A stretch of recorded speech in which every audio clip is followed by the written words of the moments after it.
the summer of 2017, Queen embarked on a sellout tour of North America.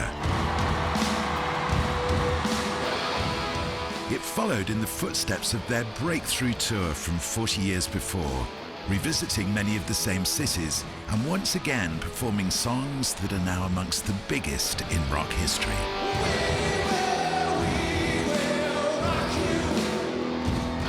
You know, it's incredible.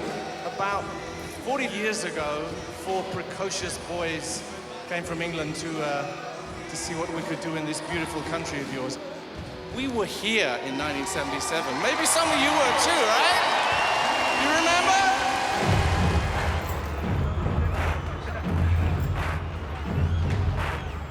Back in 1977, as a young BBC music presenter, I was asked to make a film about the band as they recorded and toured their 6th album, News of the World. Bob and Freddie, take 7.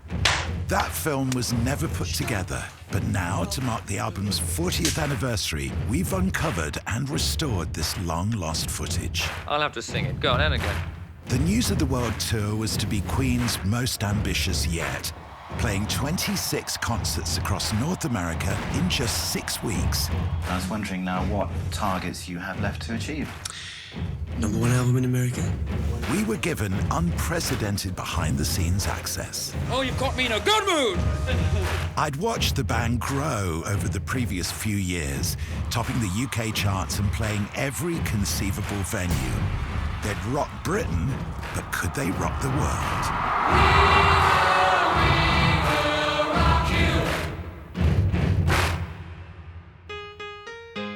By 1977, Queen were a successful headline act with a loyal fan base.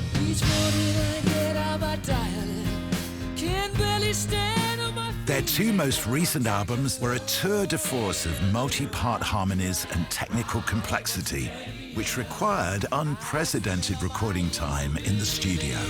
But I just can't get no relief, Lord. Somebody. Despite achieving a number of hits, they were battling an increasingly hostile press and dealing with a music scene that was being altered by the arrival of punk.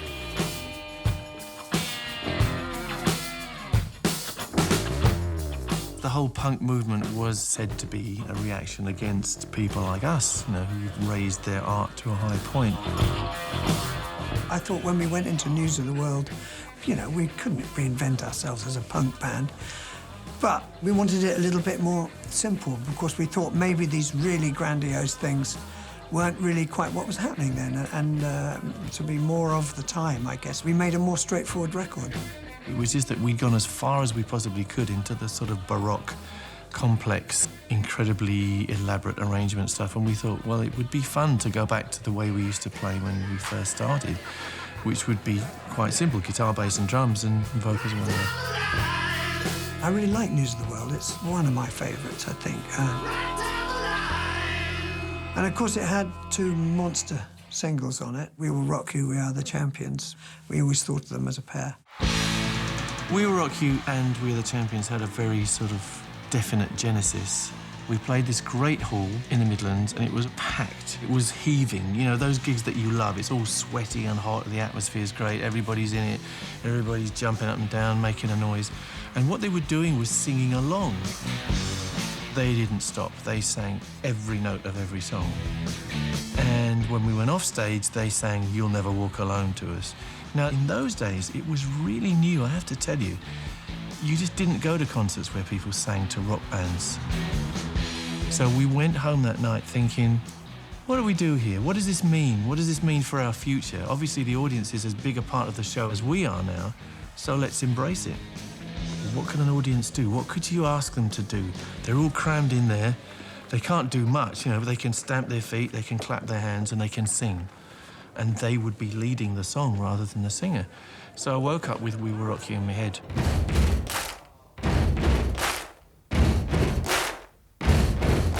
I sang the song to Freddie, and he went, yeah, it's gonna work. He twigged that it was a kind of rallying song. Buddy, you're a boy, make a big noise, playing in the street, gonna be a big man someday. You got mud on you big disgrace, kicking your can all over the place, singing, we will. In my head, it was a song of sort of 3 ages of man. The first age is the boy who thinks he can change the world.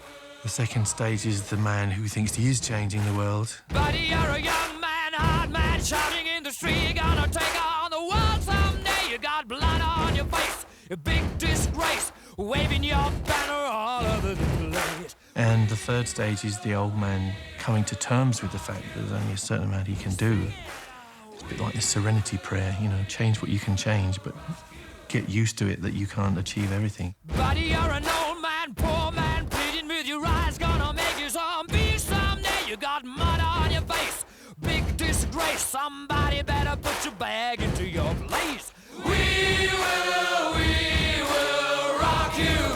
Sing it. So I came up with We Will Rock You, and Freddie came up with We Are the Champions.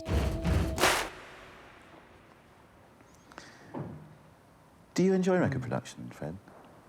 Do you enjoy working in the studio? Yes. You can get sick of it, though. Especially now. We've decided that on our albums, we wouldn't spend as much time as we've done in the past, because I just think that, especially with News of the World, I think we actually did decide before we went in that it was going to be a short album as far as Queen stands concerned. I mean, so that was like 2 months instead of 4. We had something like a week and a half to 2 weeks to actually write all the material in. And that was nice, so that we didn't fall into this thing of it being overripe before we actually recorded it. It's weird.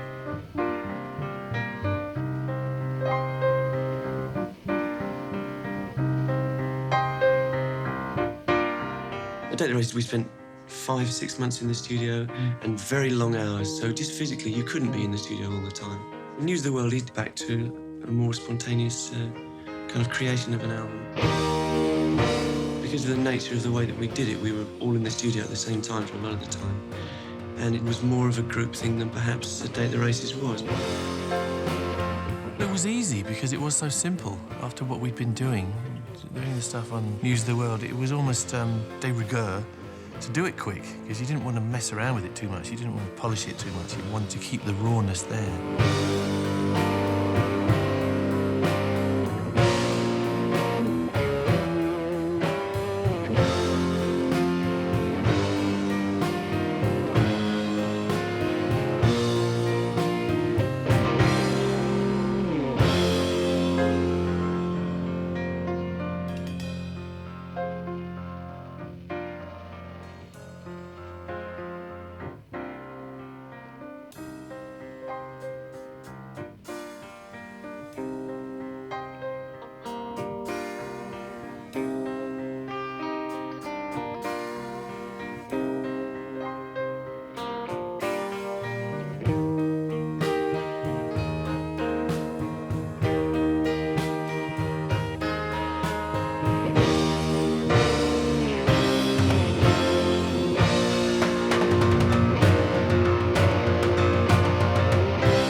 Especially a group in our stage of career can fall into the trap where we can have as much time as we want in the studio.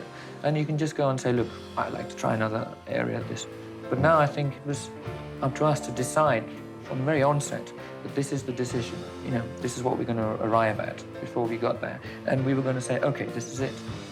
And I feel I did that. I mean, OK, I could forever go around saying that I could have done, say, We're the Champions a bit better. But I think I quite liked actually saying, look, I've made my sort of decision now, and we're going to stick to it. And it's worked out pretty well.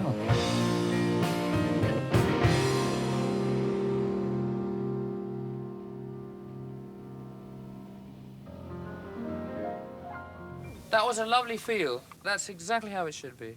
Can I have another cup of coffee? Sorry. Oh, it's sounding quite nice. OK, yes, cup of coffee coming. Anybody else want anything? Yes, please, I'll have a cup.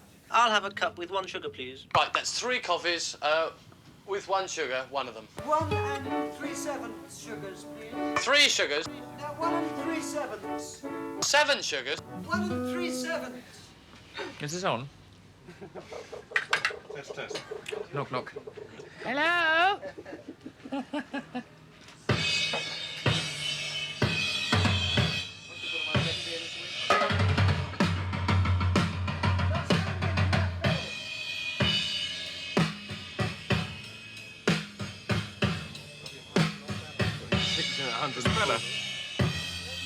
How does the studio situation work, Freddie?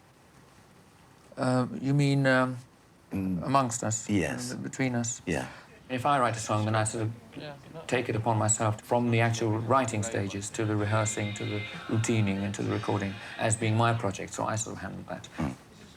With my kind of songs, I seem to sort of more or less have everything rehearsed. I mean, everything's sort of written out. I've taken my vows and my curtain calls. You brought me fame and fortune and everything that goes with it. I want it on a pan pot. What, the echo? Yeah, it will be. He had a vision, and he was very driven, and he was very good on the desk, you know, and very good moving the faders, balancing the harmonies and getting the things to do what he wanted. But then we'd pitch in with each other's songs, and then sometimes we'd all get together to mix it. When did you begin to get to a stage where you felt between you that you could take over the desk yourselves completely? It comes to a stage where all you really need is an engineer, really, because the idea of balancing and sounds you want. I mean, it's you know, I mean, an artist or musician should really know what they want, you know, and the only person needed to implement that is an engineer, really, in a way. And when you're doing a mix, you know, when you're mixing down the track from the tapes, I mean, you know, it's setting it up, and then we actually sit down and work the controls as well, you know. Yeah. Can you remember which vocals, which solos we used? What? Well, if you hear them, then I'll know. Because here we've got 4 tracks of vocals, one with a solo guitar, and then that's got N-bit solo. Well, listen to them, darling. That's the only way we can do it. Time after time. That's your writing, isn't it, that one? No, it's all Mike's. What are you doing I'm now? just going to get a rough balance, okay?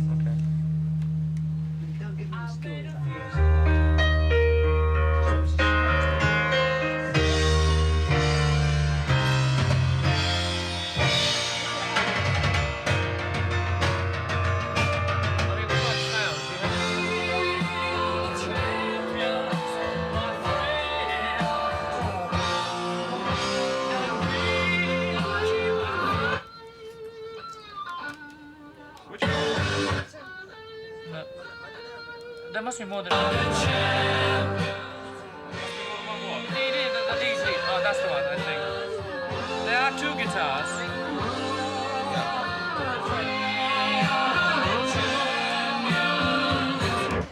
Yeah. But there's 2 guitars. One crosses over. Right.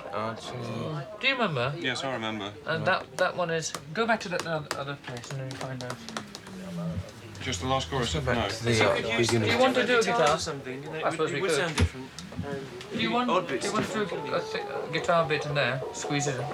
Work out your guitars, then you can mix. Where are they? Roger, do you want to come in here and just do... Kit. Yeah.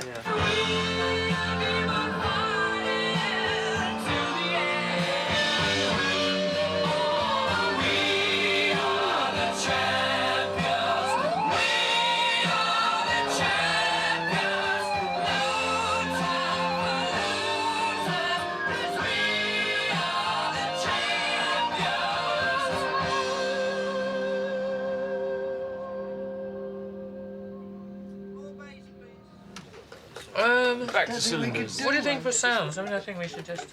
Yeah, it sounds all right to me. He's only done drum sounds at the moment. Sounds right, doesn't it? Oh, well, that's right. Sounds all right to me. What was a roadie? Oh, let's open a bottle of wine. Yes, well, where is the screwdriver? Congratulations, you're #1 on the hit line at the moment. How's that for loyalty? I think it's great. It's a very good instant reaction to what you've sort of put out. And only Queen could come up with the title We Are the Champions. I mean, where's the modesty gone? Well, there isn't any. There's no modesty whatsoever. After the slaggings off what we get from the English music press, I mean, who cares? I mean, we've got nothing to lose now. Because pulling We Are the Champions off the new album, that seems to me to have thoughts and sentiments in it that you must have been wanting to express for some time. Is that true? Oh, I'm a cold, heartless bugger. No, it has absolutely nothing. It's just pure commercial. Call it what you like. Can you go easy on the stage lights, because they're so fucking hot? Oh, that's a bit better for now. It's the most egotistical and arrogant song I've ever written. Was it? I was kind of quite shocked because I thought, are we really going to stand up and say, we are the champions, as opposed to every other group and every other person on the face of this earth, you know? And he said, actually, that's not what it is. And he said, rock and roll is the only place where everybody has a feeling of like being in a team, but you're not fighting anybody. Work if you could dodge down a bit lower even still. But then you can't see I need to see There's no way you'll see the notes. There's no way you'll see them. I can't. It doesn't work, huh? Yeah. The only way is to put a sheet over my Have you got a black card? Any I still caption need card? to see Or it. just a bit of black drape that we can put in front? Black drape? Yeah. Basically, it is a participation thing. I've been very cold-blooded, and I'm just thinking in terms of how maybe we're going to sort of adapt it on stage, and then how people are going to...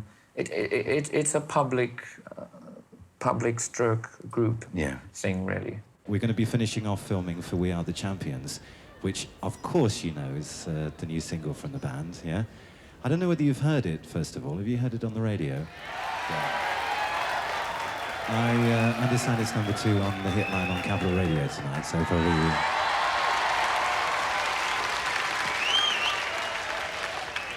We'd like your involvement, if you would, towards the end, because if you've got any banners that you can wave towards the end, hundreds, I know it. Get those out and shout and scream and sing with the band.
Fans will be surprised because it's far more kind of raw than any other album, and also shorter tracks.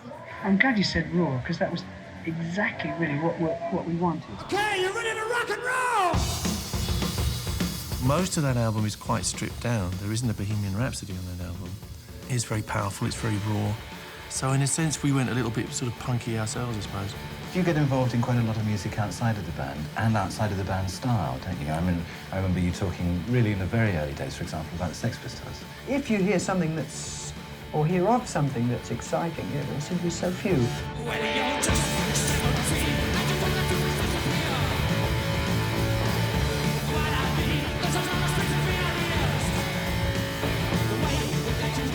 Roger was much more aware than the rest of us. He sort of kept in touch with what was going on. I remember him talking about the Sex Pistols very early on and getting excited about it.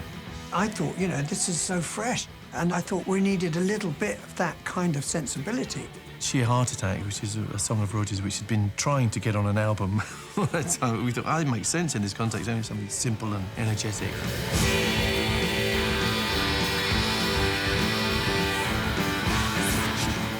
was sort of written a few years before, and I thought, oh, this fits perfectly. This really fits in with what we're trying to do now, so we put it on that album.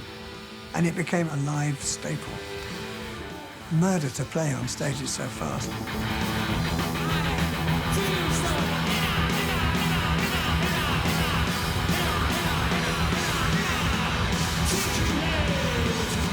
We were making this album in North London, and in another studio just nearby was this young group called the Sex Pistols. We were literally next door for months. Sid Vicious came in, and Sid was a moron, you know, he was an idiot. Fred played him a few things and played him Sheer Heart Attack, actually. I think he said, it sounds like the Cortinas. And there was the moment when Sid said, are you bringing ballet to the masses then, Fred? Fred just turned, oh, Mr. Ferocious, we're trying our best here.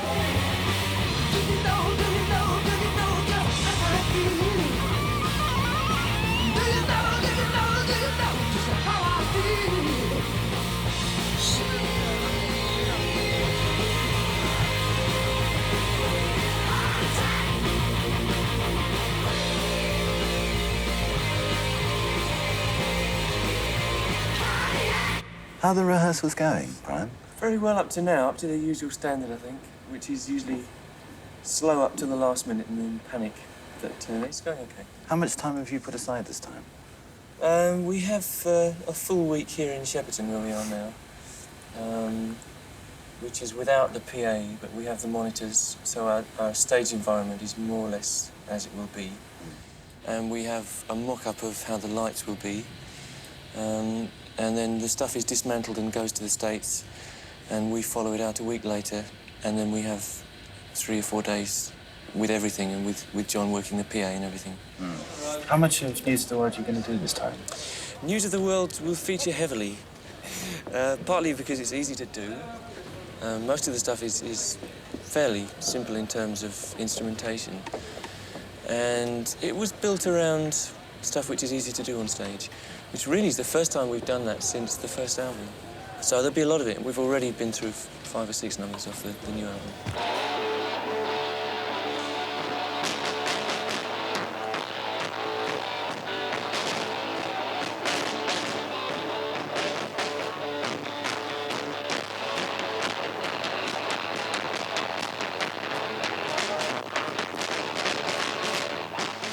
It must be interesting finding that exact balance between new material and old material too, Brian. Definitely, yes. Because a lot of people come to see a show for the familiar things. And always at the end of any artist's show, generally, when he starts doing the old stuff, people respond in a completely different way.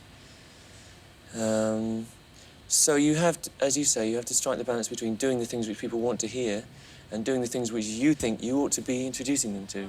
Strangely enough, the things that people notice most are the beginning and the end. Because at the start, they've come to see it. They've come to see it. They're not going to say it well. They want to see what we're going to do. This is a new show. This is something what we're going to perform. I think it worked great as an encore, you know. I think we should do it, but you know the whole thing of We Will Rock You is stating that this is a me. Yeah. There's no point saying we will rock you after we've rocked them all night long. At the end of the show. Yeah.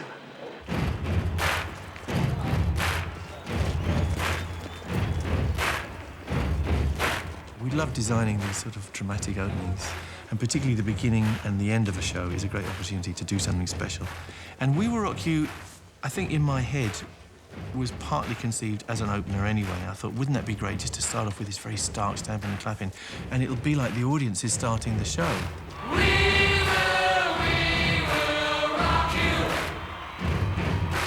We will. So Freddie would go out and do his thing, all on his own, you know, hero.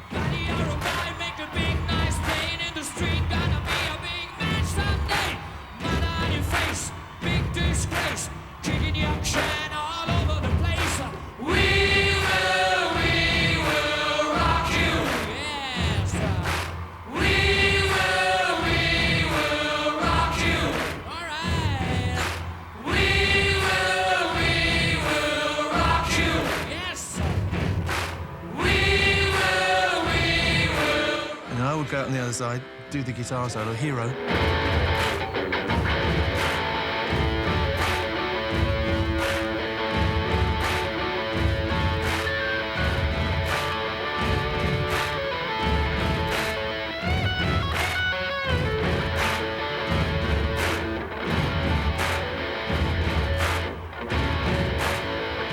then it's like, what do we play now? You know, when we get to the end of the guitar solo, what happens?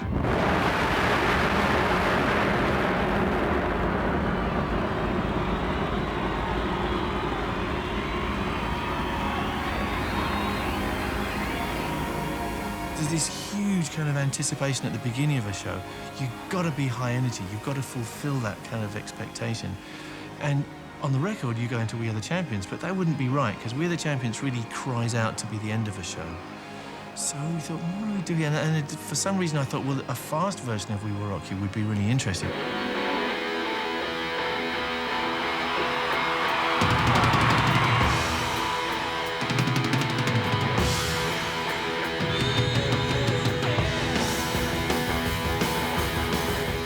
Was very effective. It was just all very simple, very high energy, and the audience could kind of bang their heads and get into it and feel that their energy was being harnessed.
America's great.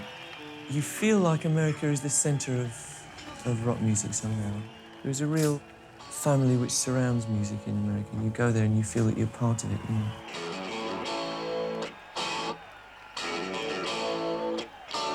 You say you love me. America was regarded as the sort of grail of the rock scene in those days. And obviously, when you sort of smell success in America, you go for it. America was so geared up for rock and roll, much more so than any place else at that time. It had an amazing, thriving community, which we plugged into. And in a sense, we created our audience, but in a sense, they created us, a very formative influence on us. And it was a riot. It was amazing. The energy that would be in those American halls was outstanding. I think we grew up on those American tours as a band. And you start to think of yourself as artists, in a sense.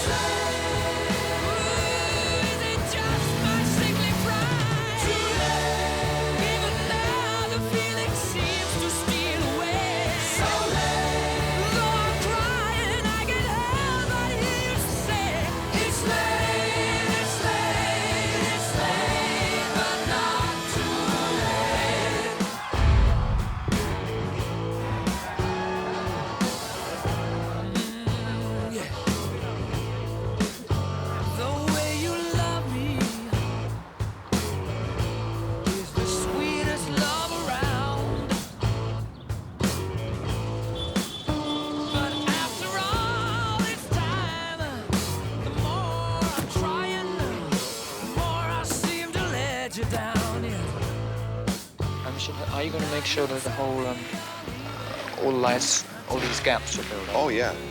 You must aim for maximum effect, both orally and visually. We're just trying to put over the music and the visual aspect as effectively as we can to as many people as we can. We think it should be a real event every time we play. People are paying money to come and see you. So Yes, I mean, as far as we're concerned, we're putting on a show. It's not just another rendition of an album. If that was the case, we might as well just have sort of cardboard cutouts and just play the album.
I had to tell Roger to go on because he was standing there. I know, I didn't realise you were playing that.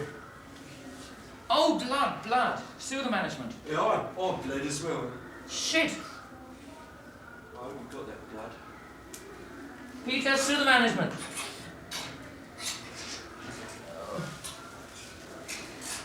Get off my trousers. Fucking get out.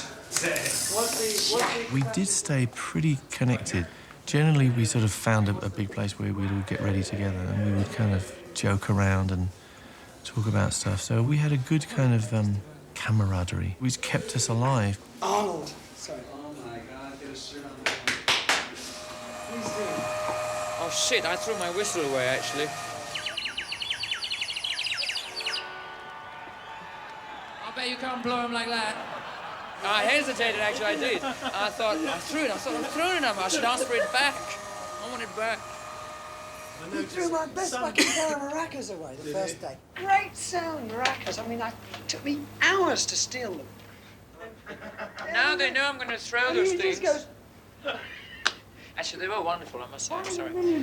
But now they know I'm going to throw them in the audience. They give me these horrible things with about 2 P's inside, you know, that just rattle, rattle, rattle. I thought, I feel such a bug going. Nothing happening, so I just throw it away. Lovely colours as well. Lovely colours, lovely kitsch colours. The real height of bad taste. Really? You throw me in the audience. Don't give him ideas. You don't rattle as good. Are you happy with the response on the tour so far? Well, very much so, I think. Yeah. Yes. See, I think it's worth pointing out, really, that it's the most successful tour on the road right now, isn't it? If you say so, Dick. Yes.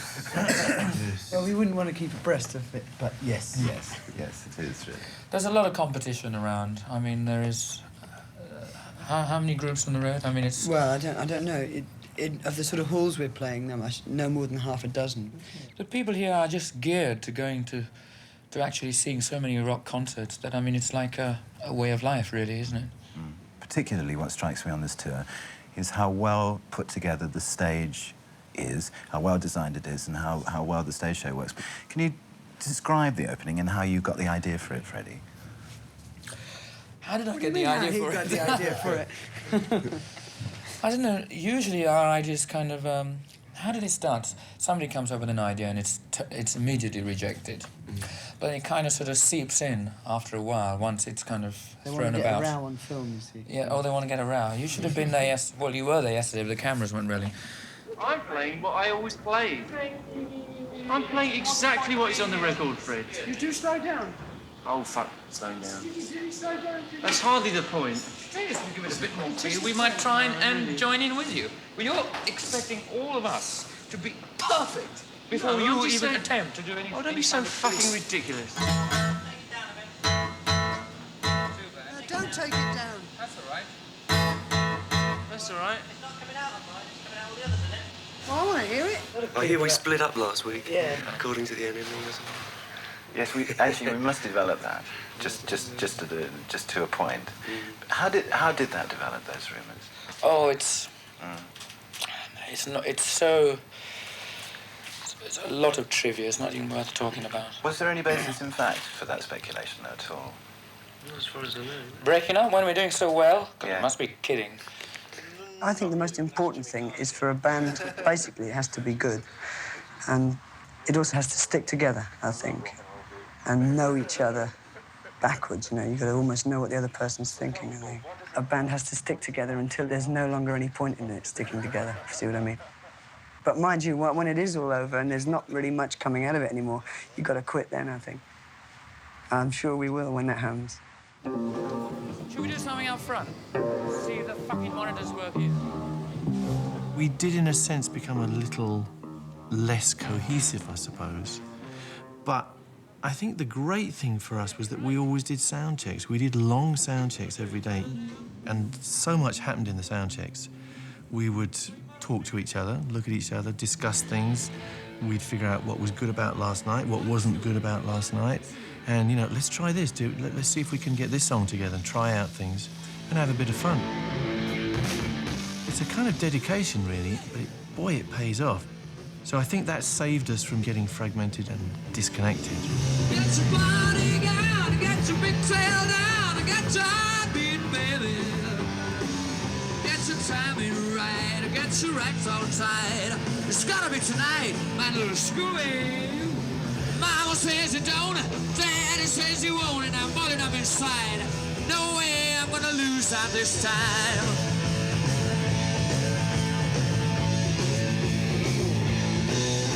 Tie your mother down, tie your mother down. I'll kill Daddy out of those, I don't need him nosing around. Tie your mother down, tie your mother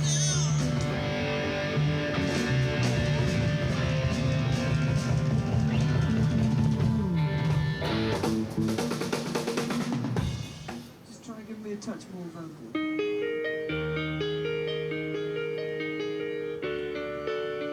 1, 2. Sammy was low, just watching the show over and over again. 1, 2, 1, 2. Sammy was low, just watching the show over and over again. Knew it was time, he'd made up his mind to leave his dead life behind. His boss said to him, boy, you'd better begin to get those crazy notions right out of your head. Sammy, who do you think that you are? You should have been sweeping up the Emerald Broad. Spread your wings and fly away, far away. Spread your little wings. If individually you went off, I'm not talking about the band breakup at all, but if you made individual solo albums. Yeah. Oh, I'd make a lot of money. And I'll ask you individually this. What sort of album would you make, Rog? Oh, dear. I don't know yet. I haven't done it yet. A good one. I'd like to make it naked and raw. Fred? I really haven't thought in those terms, really. I mean, probably my solo album would consist of me singing with Roger Bryan and John backing me. Most of the things that I want to do, I would want to use the group, because that's partly, we sort of use each other in a way, if we have ideas, and that is the big thing about a group, that you have a group of people who understand each other's ways of working, and you can get the maximum out of each other. So there are things which perhaps at the particular time you don't want to do for the group, but mainly that the group is the vehicle. That's what I'm trying to say. Yeah. And it's the best vehicle that we have. John? I'd never do one, no. I can't sing. So So how do each of you then musically pull the band in certain directions? I mean, I'm thinking of your songs, for example, which Yes. always strike me as being so melodic, Yes. John, and add that input into this. Yes, yeah. Well, that just obviously is comes from the type of songs that the individuals write, you know, because we are four individuals, really, you know. I mean, we are quite different in our musical tastes as well, you know. Mine tend to be, you know, in that slightly lighter, you know. I don't think I could ever write a heavy song, you know. It's not in me. Come on, honey.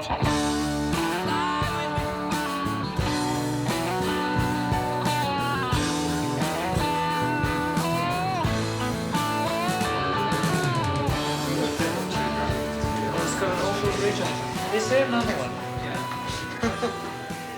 Ow, ow, ow. Answer, isn't it? I lost my shoe. Cinderella.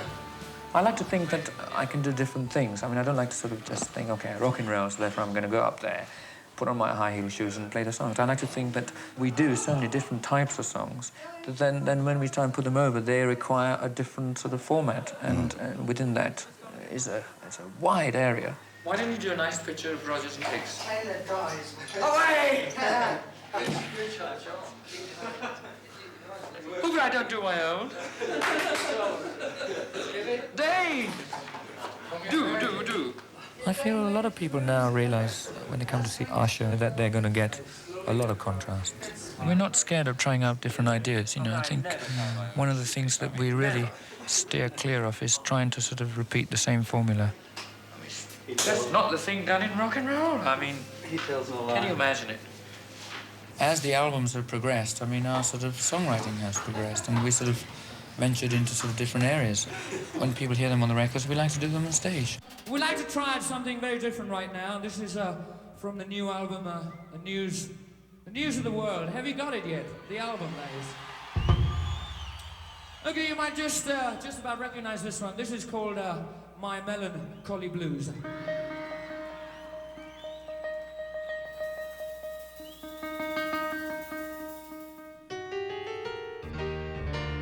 Another party's over, and I'm left cold sober. My baby left me for somebody new. I don't want to talk about it, want to forget about it, want to be intoxicated with that special brew. So come me, let me.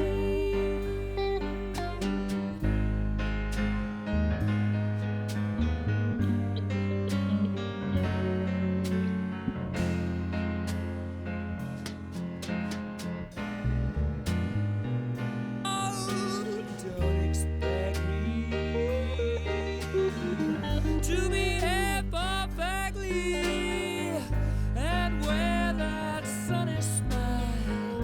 My guess is I'm in for a cloudy and overcast. Don't try and stop me, 'cause I'm heading for that stormy weather soon.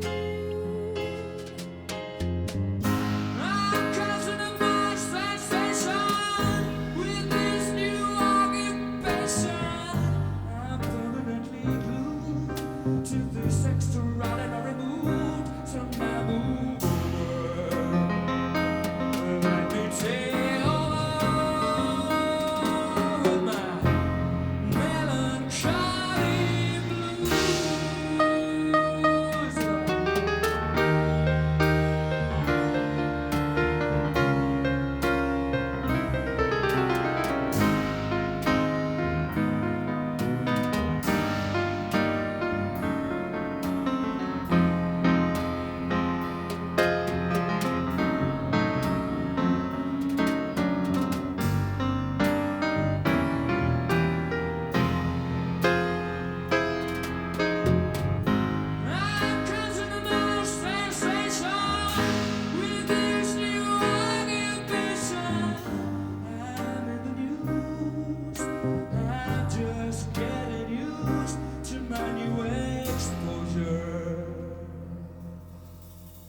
So come into my enclosure and meet my melancholy blues.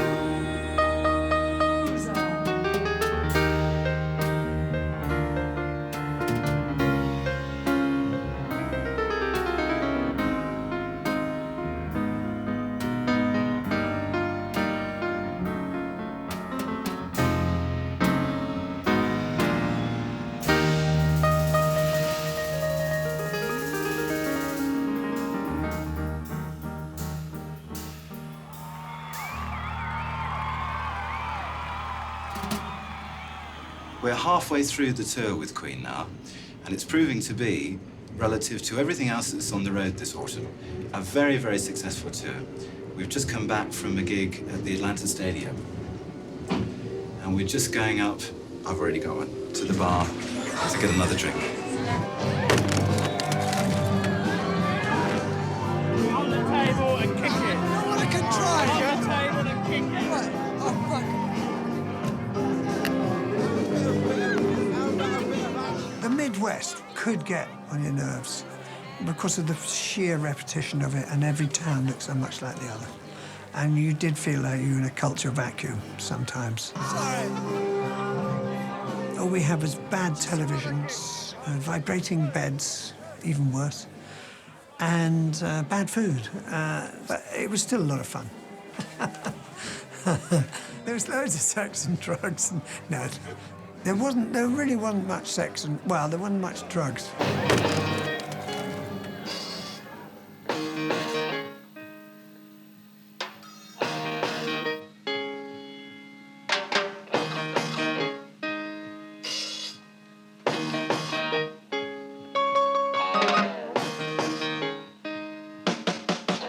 Get down, make love. Get down, make love. Get down, make love. Get down, make love. You take my body, I give you heat. You say you hungry, I give you meat. You suck my mud, blow your head. Make love inside your bed. Everybody get down, make love. Get down, make love. Get down, make love. Get down, make love. Yes. Every time I get high, you wanna come down. Every time I get high, you say you wanna cool down. So you sit up, fuck us too much. Every time I wanna get down, get down, get down. Your eye, try your eye. Get your eyepiece. Oh, horrible useless bass player. He's going to start taking. I got a photograph of him tonight. Yeah. Smiling? Oh, how did he get home? He even managed to get on the video. I fucking tripped tonight. I was so pissed at myself. I came hurtling on it now here in the darkness when arse over tit. Did you see that? That's why I came sort of, I kind of slipped and I ran hurtling on and did all this.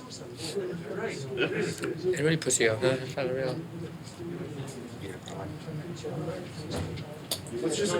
I thought I seemed to get together tonight. I mean, I enjoyed it. Done together. Brian broke a string in a, well, the most awkward spot. I mean, like in the middle of Lyre, where it's the crescendo and it comes to a lull, and then he has to give the cue, so we're all waiting, and he broke the string. So he's changing. I'm standing in the spotlight.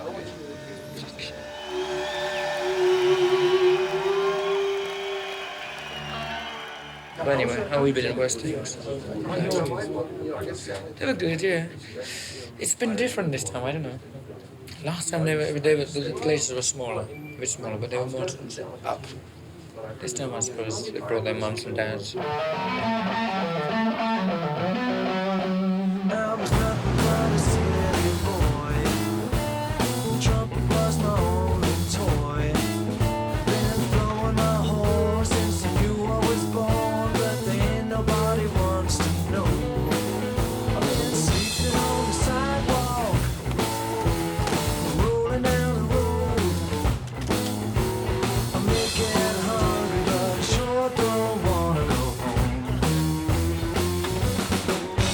what's happening when we get back to London.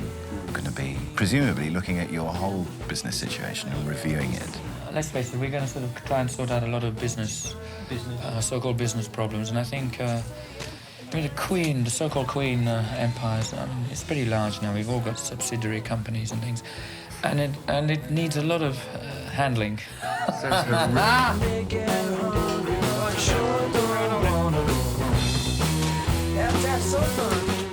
We didn't get a penny of record royalties from the first 3 albums. So basically we got out of that one, right, by re-signing with a guy called John Reid. We signed with him for 3 years, right, which finishes in about September next year. What we're looking at that point in time is basically to just look after ourselves and, you know, and do it completely on our own. It's the long road to artistic and financial freedom, you know, which is so hard to find if you're successful to any degree, because there's a million sharks out there.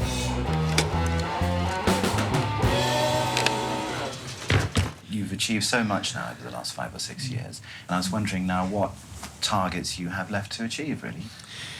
#1 album in America would be nice. Yeah, we've never had a #1 over here. We've had very successful sort of 2 million selling albums, but we haven't had a #1 album. I don't know, and also we could be a bigger draw than we are, you know. Yes, I mean, we haven't...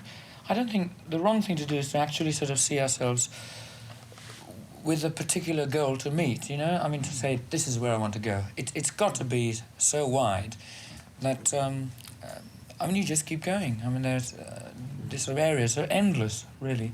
You're going to take some time off when you get back to London, aren't you?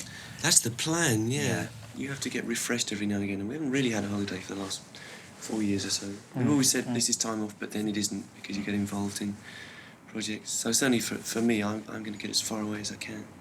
True, I think we really deserve it. I think, oh, we bloody well do.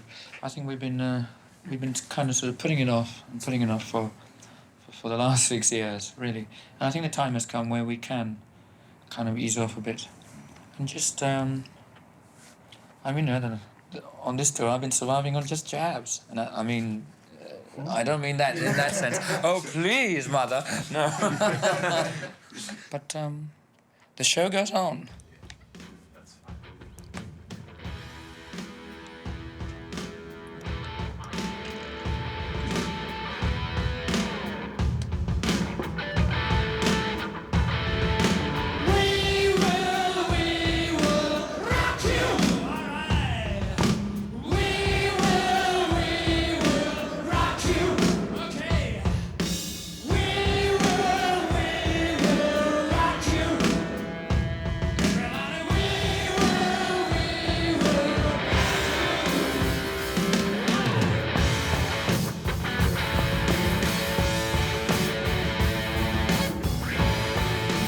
As filming came to an end, News of the World reached #3 in the US Billboard charts, their most successful album in America to date. The double A-side, We Will Rock You and We Are the Champions, reached #4, just missing out on the top spot they craved.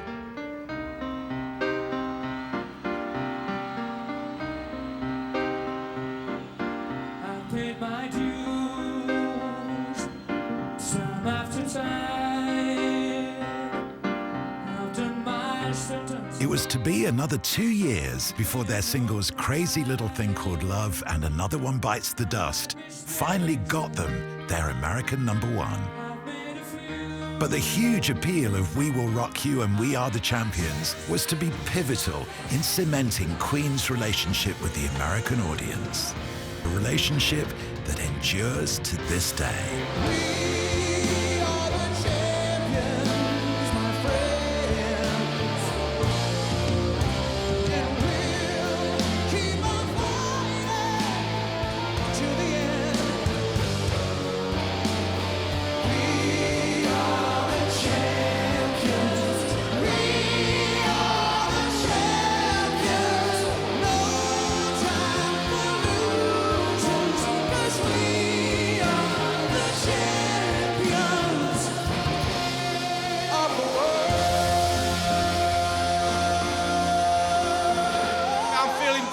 thankful and grateful and blessed just to be among you folks again, because it's something you can't take for granted. This is an amazing moment for me to be back here. Thank you.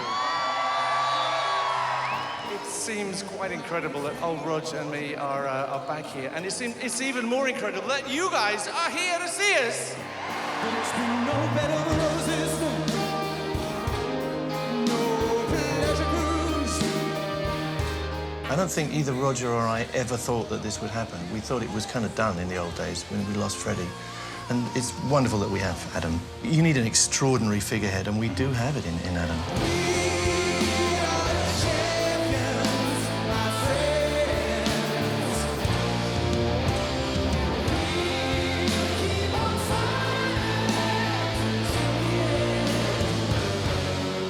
I didn't even think we'd ever get to this age. You know, you don't think of it, you know.